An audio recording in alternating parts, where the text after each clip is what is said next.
तो स्वागत है आप सभी का। मैं हूं फराज और बी पॉजिटिव क्लासेस के इस न्यू सेशन 2026 एंड 27 में आपका बहुत बहुत स्वागत है। आज से हम क्लास 10 की जर्नी की शुरुआत करने जा रहे हैं और कोर्स विद मैथमेटिक्स के चैप्टर नंबर 1 रियल नंबर्स के साथ। इस वीडियो में हम बिल्कुल बेसिक से शुरुआत करेंगे ताकि आपका हर कॉन्सेप्ट क्लियर हो जाए और आगे आने वाली जो आपकी एक्सरसाइज है उनमें आपको कोई भी प्रॉब्लम ना आए। तो क्या आप तैयार हैं? तो चलिए शुरू करते हैं बिना किसी देरी पर और आइए बढ़ते हैं अपनी बोर्ड की तरफ।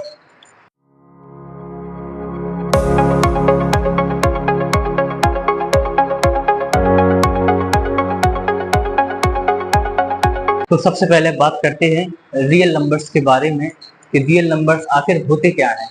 जैसा कि आपको बोर्ड पर दिख रहा होगा रियल नंबर्स, उसके नीचे आपको 3 इंपॉर्टेंट पॉइंट्स भी दिख रहे होंगे। इनको आप एज अ डेफिनेशन भी लिख सकते हैं और रियल नंबर्स को समझने के लिए यहाँ पर अपन चलते हैं। Real numbers are the union of both rational and irrational numbers. Of course आप 10th में आ चुके हैं तो आपको इतना पता होगा कि रेशनल नंबर्स और इरेशनल नंबर्स क्या होते हैं। यदि आपको नहीं पता है तो कोई बात नहीं, मैं आपको दोबारा बता देता हूँ। रेशनल नंबर्स ऐसे नंबर्स होते हैं जिनको हम p अपॉन क्यू की फॉर्म में लिख सकते हैं। रेशनल नंबर्स ऐसे नंबर्स होते हैं जिनको हम p अपॉन क्यू की फॉर्म में लिख सकते हैं या फिर a अपॉन b की फॉर्म में लिख सकते हैं, जहां पर p एंड q या फिर a एंड b दोनों आपके क्या होते हैं, इंटीजर्स होते हैं। दोनों आपके इंटीजर्स होते हैं, लेकिन इसका जो डेनोमिनेटर होता है यानी कि q या फिर बात करें b, ये 0 के इक्वल नहीं होना चाहिए। ऐसे नंबर्स जिनको हम p अपॉन क्यू की फॉर्म में लिख सकते हैं, लेकिन उसमें जो आपका डेनोमिनेटर है यानी कि q वो 0 के इक्वल नहीं होना चाहिए। अब बात करते हैं अपन इरेशनल नंबर्स की। इरेशनल नंबर्स ऐसे नंबर्स होते हैं जिनको हम p अपॉन क्यू की फॉर्म में नहीं लिख सकते हैं। जैसे कि आपको एग्जांपल के तौर पर मैं बताता हूँ। यहाँ पे हमने लिखा है √2, √3, पाई। आपको ये जितने एग्जाम्पल दिख रहे हैं ये सारे किसके एग्जाम्पल हैं? इरेशनल नंबर्स के एग्जाम्पल हैं। तो यहाँ पर एक लाइन में डेफिनेशन लिखी हुई है, real numbers are the union of both rational and irrational numbers. यानी कि रियल नंबर्स ऐसे नंबर्स होते हैं जब हम रेशनल और इरेशनल को साथ में मिला देते हैं तो वो क्या बन जाते हैं, आपके रियल नंबर्स बन जाते हैं। सिर्फ रेशनल नंबर्स रियल नंबर्स नहीं है, सिर्फ इरेशनल नंबर्स रियल नंबर्स नहीं है। रेशनल एंड इरेशनल दोनों का यूनियन ही क्या है, रियल नंबर्स। ये रियल नंबर्स क्या होते हैं? These numbers can be expressed on a number line. आप सभी को नंबर लाइंस के बारे में पता होगा। यहाँ पर आप देखा जाए तो यहाँ पर आपका 0 आता है नंबर लाइन में, या इसको ओरिजिन भी बोला जाता है। इस नंबर लाइन के राइट साइड पॉजिटिव नंबर्स आते हैं यानी कि पॉजिटिव इंटीजर्स आते हैं, और लेफ्ट साइड क्या आते हैं, आपके नेगेटिव नंबर्स आते हैं या फिर नेगेटिव इंटीजर्स आते हैं। तो रियल नंबर्स ऐसे नंबर्स होते हैं जिनको हम नंबर लाइन पर एक्सप्रेस कर सकते हैं यानी कि रिप्रेजेंट कर सकते हैं। एग्जाम्पल के तौर पर मान के चलिए आपके पास एक नंबर है 1/2, तो आप इसको इस नंबर लाइन पर रिप्रेजेंट कर सकते हैं। आपके पास नंबर है √2, आप इस नंबर को नंबर लाइन पर रिप्रेजेंट कर सकते हैं। आपके पास है पाई, आप इस नंबर को भी नंबर लाइन पर रिप्रेजेंट कर सकते हैं। कहने का मतलब ये है रियल नंबर्स ऐसे नंबर्स होते हैं जिनको हम नंबर लाइन पर एक्सप्रेस कर सकते हैं या फिर रिप्रेजेंट कर सकते हैं। थर्ड और लास्ट पॉइंट आपका लिखा हुआ है रियल नंबर्स में, रियल नंबर्स या फिर these numbers can be both positive और नेगेटिव। ये दोनों प्रकार के हो सकते हैं। प्लस वाले नंबर भी हो सकते हैं जिनको हम पॉजिटिव नंबर्स बोलते हैं, और माइनस वाले भी हो सकते हैं जिनको हम नेगेटिव नंबर्स बोल सकते हैं। यहाँ से मुझे लगता है कि आपका कॉन्सेप्ट रियल नंबर्स का क्लियर हो गया होगा कि रियल नंबर्स ऐसे नंबर्स होते हैं, रेशनल और इरेशनल का यूनियन ही क्या कहलाता है, रियल नंबर्स कहलाता है। इन नंबर्स को हम नंबर लाइन पर रिप्रेजेंट कर सकते हैं या एक्सप्रेस कर सकते हैं, ये आपको पता चल गया होगा। और ये दोनों बोथ हो सकते हैं यानी कि पॉजिटिव भी हो सकते हैं और नेगेटिव भी हो सकते हैं। चलिए इसी के साथ हम आगे बढ़ते हैं। अब आपके लिए लिखी हुई है फंडामेंटल थ्योरम ऑफ अरिथमेटिक। इस चैप्टर में कई और टॉपिक्स थे जो कि आपकी गवर्नमेंट ने हटा दिए हैं, इसमें कुछ ही टॉपिक्स अब बचे हुए हैं, तो ये बहुत ही सरल चैप्टर आपके लिए बचा हुआ है। ये सिर्फ एक इंट्रोडक्शन की वीडियो होने वाली है। इस वीडियो में आपको एक्सरसाइज 1.1 एंड 1.2 में जितने भी क्वेश्चंस आप सॉल्व करेंगे उन सभी का बेसिक यहाँ पर लिखा हुआ है। उन सभी का बेसिक हम आपको यहाँ समझाने का पूरा प्रयास करेंगे और इस वीडियो के एंड तक आपको इस चैप्टर का कोई भी डाउट नहीं होगा। तो यहाँ पर बात करते हैं फंडामेंटल थ्योरम ऑफ अरिथमेटिक की। Every composite number can be written as a product of primes in only one and only one way. Composite numbers आपको पता होंगे, ऐसे नंबर्स जिनको हम प्राइम फैक्टर्स की फॉर्म में लिख सकते हैं, वो क्या सभी क्या कहलाते हैं, कंपोजिट नंबर्स कहलाते हैं। तो यहाँ पर लिखा हुआ है फंडामेंटल थ्योरम ऑफ अरिथमेटिक में कि every composite number can be written as product of primes in one and only one way. Example दूंगा आपको तो थोड़ा और अच्छे से क्लियर हो जाएगा। जैसे कि हमारे पास एग्जाम्पल के तौर पर दो नंबर है, लेट्स से एक नंबर अपने पास है 33 और दूसरा नंबर अपने पास मान के चलिए कितना है 220। सबसे पहले आइए हम इसके प्राइम फैक्टर्स कर सकते हैं। यहाँ पे हमने लिखा है 33, इसके यदि आप प्राइम फैक्टर्स कर सकें तो सबसे पहले क्या करना होगा आपको, ये 33 3 से कितनी बार 11 बार डिवाइड हो जाएगा, उसके बाद सीधा 11 से 1 बार डिवाइड होगा, यानी कि 33 के फैक्टर्स कितने आ जाएंगे आपके 3 into 11। अब बात करते हैं 220 की। तो यहाँ पर आप देखिए 220 के यदि हम प्राइम फैक्टर करते हैं तो सबसे पहले ये इससे 2 से डिवाइड हो सकता है, कितनी बार हो जाएगा ये 2 1 जा 2, 2 1 जा 2 और 0 का सेम आ जाएगा 0, यानी कि 110। इसके बाद ये फिर से डिवाइड हो जाएगा 2 से। जिस नंबर के लास्ट में 0 2 4 6 8 होते हैं वो सारे नंबर्स 2 से डिवाइड हो जाते हैं। इसके बाद हम करेंगे 2 5 जा 10 और उसके बाद फिर आ जाएगा 2 5 जा 10। अब ये 2 से डिवाइड नहीं हो सकता है तो इसको हम कैसे डिवाइड करेंगे, 5 से डिवाइड करेंगे, 5 बन जा 5, 5 बन जा 5 और इसके बाद फिर कैसे डिवाइड होगा, ये 11 से डिवाइड होगा। तो यहाँ पर देखें अपन लोग अगर तो 220 के जो प्राइम फैक्टर्स आए हैं वो कितने आए हैं 2 multiply by 2 multiply by 5 multiply by 11। अब आपको थोड़ा क्लियर हो जाएगा कि कंपोजिट नंबर्स क्या होते हैं। ये देखिए फंडामेंटल थ्योरम ऑफ अरिथमेटिक ये समझाने की कोशिश कर रही है कि जो कंपोजिट नंबर रहते हैं, जितने भी कंपोजिट नंबर्स हैं उनको हम सिर्फ और सिर्फ प्राइम फैक्टर्स के प्रोडक्ट के फॉर्म में लिख सकते हैं। यहाँ पर आप देखिए ये सारे नंबर्स कैसे हैं, प्राइम नंबर्स हैं। ये सारे नंबर्स कैसे हैं, एक दूसरे के मल्टीप्लाई में, यानी कि एक दूसरे के प्रोडक्ट में है। तो फंडामेंटल थ्योरम ऑफ अरिथमेटिक यही आपको बताना चाह रहा है कि एवरी कंपोजिट नंबर, हर एक कंपोजिट नंबर को हम सिर्फ और सिर्फ प्राइम के प्रोडक्ट में ही लिख सकते हैं, ये इनका कहने का मतलब है। बस ये एक छोटी सी थ्योरम थी जो खत्म होती है। इसके बाद नेक्स्ट टॉपिक आपका आता है LCM and HCF and LCM using prime factorisation, यानी कि प्राइम फैक्टराइजेशन मेथड से हम किस प्रकार से एलसीएम और एचसीएफ निकाल सकते हैं। जैसे कि अभी मैंने आपको एग्जांपल दिया है 33 एंड 220 का, इसी को अपन कंटिन्यू करते हैं। जैसे कि अपन देखा जाए तो एलसीएम किसका 33 और 220 का एलसीएम कितना होगा 33 एंड 220 का एचसीएफ कितना होगा, किसके थ्रू निकालना है, प्राइम फैक्टराइजेशन के थ्रू निकालना है, यानी कि प्राइम नंबर्स के द्वारा अपन को निकालना है। तो इसके लिए एलसीएम और एचसीएफ को प्राइम फैक्टराइजेशन मेथड से निकालने के लिए सबसे पहले आपको उन नंबर्स के प्राइम फैक्टर्स होना जरूरी है, जो कि हमने पहले से ही निकाल लिए हैं। अब हम क्या करेंगे, सबसे पहले बात करेंगे एलसीएम की। एलसीएम के लिए अपन यहाँ पर देखेंगे, सबसे पहले देखा जाता है अपना कॉमन नंबर्स। जो कॉमन नंबर्स होते हैं उनको छोड़कर अपन सभी नंबर्स को यहाँ पर लिखते हैं। जैसे कि यहाँ पर 2 है लेकिन देखा जाए तो यहाँ पर 2 नहीं है, यहाँ पर दोबारा 2 है लेकिन ऊपर 2 नहीं है, तो यहाँ पर अपन क्या लिख देंगे 2 मल्टीप्लाई बाय 2। इसके बाद फिर क्या आता है 3 आता है, 3 ऊपर में है लेकिन नीचे फैक्टर्स में 3 नहीं है तो अपन इसको भी यहाँ लिख देंगे। इसके बाद 5 आता है, 5 220 के फैक्टर्स में है लेकिन 33 के फैक्टर्स में नहीं है, तो यहाँ पर अपन 5 भी लिख देंगे। अब यहाँ पर देखा जाए 33 के फैक्टर्स में भी 11 आता है और 223 के फैक्टर्स में भी 11 आता है। यहाँ पर इन दोनों का क्या बन गया है, पेयर बन गया है, और जहां पर प्राइम फैक्टर्स का पेयर बनता है उन दो पेयर में से सिर्फ और सिर्फ एक नंबर अपन यहाँ पर एलसीएम में लिखते हैं। तो यहाँ पर सिर्फ अपन कितनी बार लिखेंगे 11, ओनली 1 बार। अब इसका यदि अपन मल्टीप्लाई करते हैं 2 2 जा 4, 4 3 जा 12, 12 5 जा 60, 60 इंटू अपन 11 करेंगे तो ये आ जाएगा आपका 660। ये क्या आ चुका है आपका 33 एंड 220 का एलसीएम आपको मिल गया है। किसकी मेथड से, प्राइम फैक्टराइजेशन के मेथड से। बहुत ही सिंपल है। अब देखेंगे अपन लोग एचसीएफ, एचसीएफ इससे भी सिंपल है। यहाँ पर क्या करते हैं अपन लोग एलसीएम का मतलब होता है लोएस्ट कॉमन मल्टीपल, यानी कि जो नंबर कॉमन है उसको सिर्फ एक बार लिखना है, और जो नंबर कॉमन नहीं है उसको आपको जितनी बार वो नंबर आया है आपको उतनी बार वो लिखना पड़ेगा। जैसे कि एग्जांपल यहाँ पर 2 कितनी बार आया था, 2 2 बार आया था, तो यहाँ पर अपन ने इसको 2 बार लिख दिया। यदि 2 10 बार आया होता तो अपन लोगों को यहाँ पर 10 बार लिखना होता, लेकिन अगर यहाँ पर 2 था और ऊपर भी अगर 2 आ जाता तो इन दोनों का पेयर अगर बन जाता तो सिर्फ कितने अपन 2 लिखते, 1 2 लिखते। आई होप आप समझ गए होंगे। इसके बाद देखते हैं एचसीएफ। एचसीएफ में देखें यहाँ पर इनके फैक्टर्स में 2 है लेकिन इनके फैक्टर में 2 नहीं है, इसके फैक्टर में 3 है लेकिन इसके फैक्टर में 3 नहीं है, इसके फैक्टर में 5 है लेकिन इसके फैक्टर में 5 नहीं है। लेकिन अगर देखा जाए तो यहाँ पर भी 11 है और यहाँ पर भी 11 है, तो इन दोनों का क्या बन चुका है, पेयर बन चुका है। और अगर इन दोनों का पेयर बन गया है तो सिर्फ अपन वो नंबर कितनी बार लिखेंगे, एक बार लिखेंगे।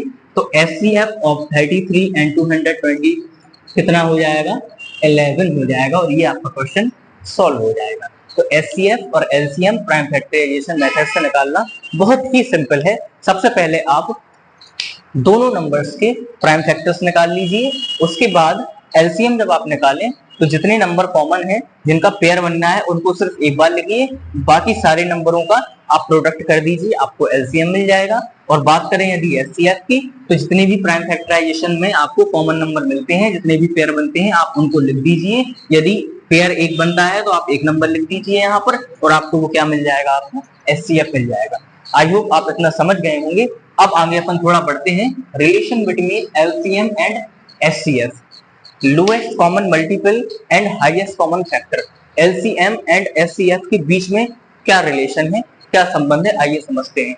सबसे पहले यहाँ पर लिखा हुआ है, इसका एक फॉर्मूला लिखा हुआ है, first number multiply by second number is equal to LCM into HCF. यानी कि आपको एक छोटा सा फॉर्मूला दिया गया है, दो नंबर्स आपके पास हैं, पहला नंबर इसका मल्टीप्लाई किससे होगा, सेकंड नंबर से, वो किसके इक्वल हो जाएगा, एलसीएम का मल्टीप्लाई यदि आप किससे कर दें, एचसीएफ से कर दें, तो वो आपको यहाँ पर बराबर मिल जाएगा। आइए एक एग्जांपल से अपन देखते हैं, सॉल्व करते हैं, थोड़ा और क्लियर हो जाएगा।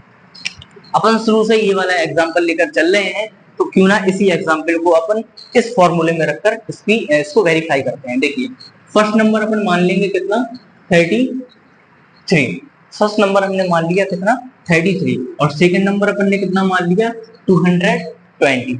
फर्स्ट नंबर हमने मान लिया 33 एंड सेकंड नंबर हमने मान लिया कितना, 220, और मान के चलिए हम लोगों को एचसीएफ कितना दिया गया है, 11 एचसीएफ गिवन दिया गया है। तो ये क्वेश्चन आता है जिसमें आपको फर्स्ट नंबर 33 दिया है, सेकंड नंबर 220 दिया है, और उसका क्या दिया है अपन को, एचसीएफ भी दिया है। अपन को क्या निकालना है, एलसीएम निकालना है। यानी कि इस फॉर्मूले में चार चीजें हैं, first number, second number, LCM and HCF. इन चार में से यदि अपने पास कोई तीन चीजें हैं तो अपन चौथी बड़ी आसानी से इस फॉर्मूले के माध्यम से निकाल सकते हैं। चलिए आइए अपन करके देखते हैं। सबसे पहले यहाँ फर्स्ट नंबर लिखा है, तो फर्स्ट नंबर की जगह अपन कितना लिख देंगे, 33 लिख देंगे, क्योंकि फर्स्ट नंबर हमने कितना माना है, 33 माना है। उसके बाद यहाँ पर मल्टीप्लाई का साइन है, हाँ मल्टीप्लाई का साइन लगा देंगे। सेकंड नंबर कितना है, 220 है, यहाँ पर अपन सेकंड नंबर लिख देंगे 220 लिख देंगे, इक्वल। यहाँ पर क्या है, एलसीएम है, एलसीएम की वैल्यू हमारे पास नहीं है क्योंकि एलसीएम हमें निकालना है, तो यहाँ पर अपन एलसीएम ही लिखेंगे। फिर यहाँ पर मल्टीप्लाई का साइन है तो यहाँ मल्टीप्लाई का साइन लगा देंगे। इसके बाद एचसीएफ हमें गिवन है कितना, 11, तो एचसीएफ की जगह अपन कितना लिख देंगे, 11 लिख देंगे। आप सभी इतना जानते होंगे। यदि देखिए ये 11 एलसीएम के मल्टीप्लाई में है, यदि हम इसको दूसरी तरफ शिफ्ट करेंगे तो ये कहाँ आ जाएगा, इसके डिवाइड में आ जाएगा। यानी कि इसको इस तरीके से लिखा जाएगा, 33 मल्टीप्लाई बाय 220 और अपॉन में कितना आ जाएगा, 11, और इक्वल में आपका क्या बचेगा, एलसीएम बचेगा। अब सिंपली अपन 11 से 33 को डिवाइड कर सकते हैं, कितनी बार, 3 बार। कितनी बार डिवाइड कर सकते हैं, 3 बार डिवाइड कर सकते हैं। और सिंपली 220 का मल्टीप्लाई अगर हम 3 से करते हैं तो आपका एलसीएम का कितना आ जाएगा, टोटल 660 आपका एलसीएम आ जाएगा। आई होप आप इतना भी समझे होंगे एलसीएम एंड एचसीएफ में क्या रिलेशन है, मतलब उन लोगों का क्या संबंध है। यदि हमारे पास इन चारों में से कोई तीन चीजें गिवन है तो चौथी हम बड़ी आसानी से इस फॉर्मूले के जरिए निकाल सकते हैं। फर्स्ट नंबर, सेकंड नंबर आपको अभी मैंने एग्जांपल से बताया, आई होप आप समझ गए होंगे। यहाँ पर देखिए आप लोग, first number multiply by second number equal to LCM multiply by HCF, और यहाँ पर आपको LCM निकालना था, HCF गिवन था तो हमने बड़ी आसानी से LCM निकाल लिया। और यदि अपन को HCF गिवन होता और LCM गिवन होता और HCF निकालना होता तब भी अपन इसी फॉर्मूले से बिल्कुल इसी तरीके से निकाल लेते। अब इसके बाद चैप्टर का एक लास्ट टॉपिक बचा हुआ है जो कि हमारा एक्सरसाइज 1.2 के लिए बहुत ही ज्यादा इंपॉर्टेंट है, जिसमें हमें इरेशनल नंबर्स को प्रूफ करना पड़ता है। जैसे कि कोई भी एक रेशनल नंबर आपको गिवन दिया जाता है, जैसे कि एग्जांपल में अपन लेते हैं, एग्जांपल में दे दिया किसी ने कि प्रूफ कीजिए √2 क्या है, एक इरेशनल नंबर है। ये हमें पता है कि √2 कैसा है, एक इरेशनल नंबर है, लेकिन इसको क्या करना पड़ता है, प्रूफ करना पड़ता है कि √2 क्या है, एक इरेशनल नंबर है। तो इसमें एक कॉन्ट्रडिक्शन मेथड लगता है जो कि बहुत ही सिंपल है, बस वो टॉपिक है, उसके लिए हम बढ़ते हैं आगे। इस वीडियो का ये लास्ट टॉपिक होने वाला है और ये बहुत इंपॉर्टेंट टॉपिक है। जैसा कि मैंने आपको बताया कि अभी हमें कुछ क्वेश्चंस ऐसे आएंगे जो कि हमें इरेशनल प्रूफ करने के लिए आएंगे और ये आपके बोर्ड एग्जाम के लिए काफी इंपॉर्टेंट क्वेश्चन है। जैसे कि आपको यहाँ पर बोर्ड पर दिख रहा होगा एक question, prove √2 is an irrational number. ये हमें पता है कि √2 कैसा नंबर है, इरेशनल नंबर है, लेकिन हमें क्या करना है, इसको प्रूफ करना है कि ये कैसा नंबर है, एक इरेशनल नंबर है। तो यदि कभी इस तरीके से क्वेश्चन आते हैं तो इनमें कॉन्ट्रडिक्शन मेथड लगता है, यानी कि हमें क्या प्रूफ करना है कि √2 क्या है, एक इरेशनल नंबर है। तो हम एक काम करते हैं, क्या करेंगे, हम इसको अज्यूम कर लेंगे कि ये कैसा नंबर है, एक रेशनल नंबर है। जिसको हमें प्रूफ करना है हम उसका उल्टा मान के चलेंगे। जैसे कि मैं आपको यहाँ सॉल्व कराता जाऊंगा तो आपको समझ में आता जाएगा। सबसे पहले अपन यहाँ लिखेंगे कि let us assume √2 is a rational number. हमने यहाँ क्या लिख दिया है, हमें प्रूफ क्या करना है कि √2 क्या है, एक इरेशनल नंबर है, लेकिन हमने क्या माना कि √2 क्या है, एक रेशनल नंबर है। हम बिल्कुल उल्टा मान के चलेंगे, इसी को कॉन्ट्रडिक्शन मेथड बोलते हैं। हमने यहाँ पर लिखा है लेट अस अज्यूम, हमने मान लिया है कि √2 क्या है, एक रेशनल नंबर है। और आप सभी जानते हैं अगर √2 क्या है, एक रेशनल नंबर है तो वो किसके इक्वल होना चाहिए, √2 अगर एक रेशनल नंबर है तो किसके इक्वल होना चाहिए भैया, P/Q के इक्वल होना चाहिए। या तो P/Q या फिर A/B, दोनों बात एक ही है। अगर √2 एक रेशनल नंबर है तो वो किसके इक्वल हो जाएगा, A/B के इक्वल हो जाएगा, जहां पर A और B क्या हो जाएंगे आपके, यहाँ पर अपन को लिखना पड़ेगा where A and B are coprimes, A and B are coprimes. Coprimes क्या होते हैं मैं अभी आपको बताता हूँ। को-प्राइम्स ऐसे नंबर्स होते हैं, दो नंबरों के बीच में 1 के अलावा कोई भी कॉमन फैक्टर ना हो। ऐसे दो नंबर्स जिनमें 1 के अलावा कोई भी कॉमन फैक्टर ना हो वो नंबर्स क्या कहलाते हैं, आपके को-प्राइम्स कहलाते हैं। और अगर एक √2 एक रेशनल नंबर है तो वो किसके इक्वल होगा, 1/B, A/B के इक्वल होगा, और A और B दोनों क्या होंगे, आपके को-प्राइम होंगे। अब यहाँ पर आप सिंपली हम क्या करते हैं, क्रॉस मल्टीप्लाई कर देते हैं, इसके अपॉन में कुछ नहीं है तो हम कितना मानेंगे, 1 मानेंगे। B का मल्टीप्लाई किससे कर देंगे, √2 से कर देंगे, तो सिंपली यहाँ क्या हो जाएगा, √2B। और A का मल्टीप्लाई 1 पे करने पर A अपना एज इट इज आ जाएगा, तो √2B इक्वल क्या हो जाएगा, आपका A हो जाएगा। इसके बाद यहाँ पर हम क्या करेंगे, स्क्वायरिंग बोथ साइड।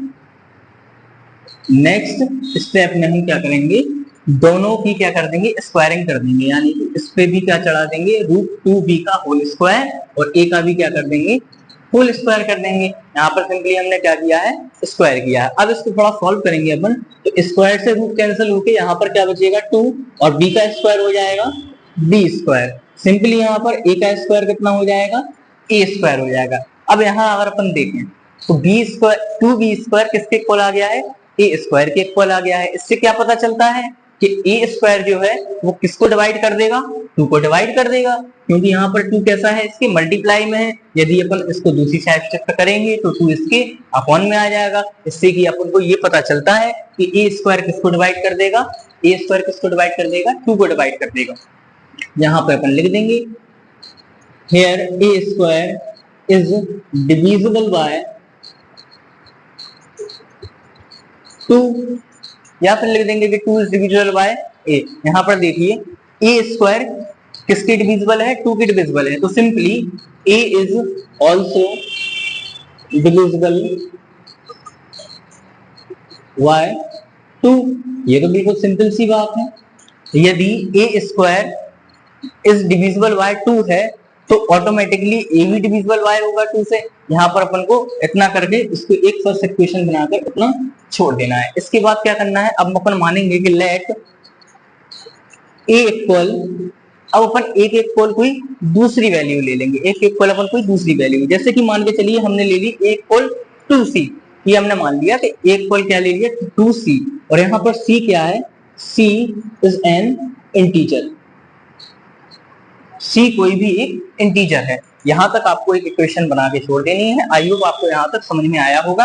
अपन को प्रूफ करना था कि √2 कैसा है, एक इरेशनल नंबर है, जिसको हमने कॉन्ट्रडिक्शन मेथड से क्या माना कि √2 क्या है, एक रेशनल नंबर है। और अगर ये एक रेशनल नंबर है तो किसके इक्वल होना चाहिए, a अपॉन b के इक्वल होना चाहिए। और जहां पर a और b क्या होंगे, आपके कोप्राइम्स होंगे। कोप्राइम नंबर क्या होते हैं, जिनमें 1 के अलावा कोई भी कॉमन फैक्टर ना हो। और उसके बाद फिर हमने नेक्स्ट स्टेप में क्या किया, इसकी स्क्वायरिंग कर दी। स्क्वायरिंग करने के बाद ये वाली हमें इक्वेशन सामने आई, जिसको हमने इक्वेशन नंबर फर्स्ट मान लिया। इससे क्या कंक्लूजन निकला है कि a square is divisible by 2, then a is also divisible by 2। इसके बाद हमने क्या मान लिया है कि a काय के इक्वल हो गया है, आपका 2c के इक्वल हो गया है। बस यहाँ पर आपको सिंपली कुछ नहीं करना है। यहाँ पर देखिए इस फर्स्ट इक्वेशन को लेके चलेंगे। यहाँ पर क्या है, 2b स्क्वायर है इक्वल, यहाँ पर a स्क्वायर है और a की जगह हमने क्या माना है, 2c माना है, तो 2c का भी क्या कर देंगे, स्क्वायर कर देंगे यहाँ पे। अब इसको थोड़ा स्क्वायर को खोलेंगे तो देखेंगे यहाँ पर 2b स्क्वायर की जगह एज इट इज आ जाएगा, लेकिन यहाँ पर कितना आ जाएगा, 2 का स्क्वायर हो जाएगा यहाँ 4 और c का स्क्वायर हो जाएगा c स्क्वायर। यहाँ पर देखा जाए तो 2 से 4 डिविजिबल है, 2 से 2 4 डिविजिबल है, तो सिंपली यहाँ क्या आ जाएगा, b square equal to 2c square आ जाएगा, b square equal to 2c square आ जाएगा। यहाँ पे अपन ने 2 से 4 को डिवाइड कर दिया है, जो कि कितनी बार डिवाइड हुआ है, 2 बार डिवाइड हुआ है। बस यहाँ पर अपन दूसरा कंक्लूजन क्या लिखेंगे कि b square is divisible by 2। यहाँ पर देखिए a स्क्वायर किसको डिवाइड कर रहा था, 2 को। यहाँ देखिए a स्क्वायर किसको डिवाइड कर रहा था, 2 को। अब यहाँ पर देखिए b स्क्वायर किसको डिवाइड कर रहा है, 2 को। यहाँ अपन 2 इस साइड लेके जाएंगे, यदि दूसरी साइड शिफ्ट करेंगे तो ये भी किसके अपॉन में आ जाएगा, तो सिंपली ये भी इसको डिवाइड कर देगा। और अगर b स्क्वायर डिवाइड करेगा तो फिर b भी ऑब्वियसली डिवाइड कर देगा। तो यहाँ पर लिख देंगे अपन b is also divisible by 2।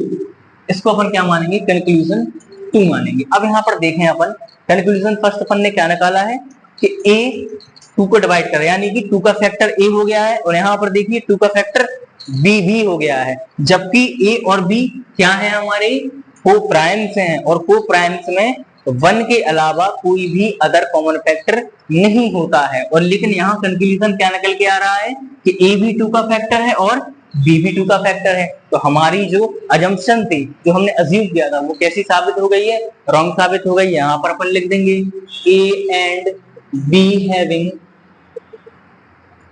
Common factor other than 1। इसका मतलब क्या होगा,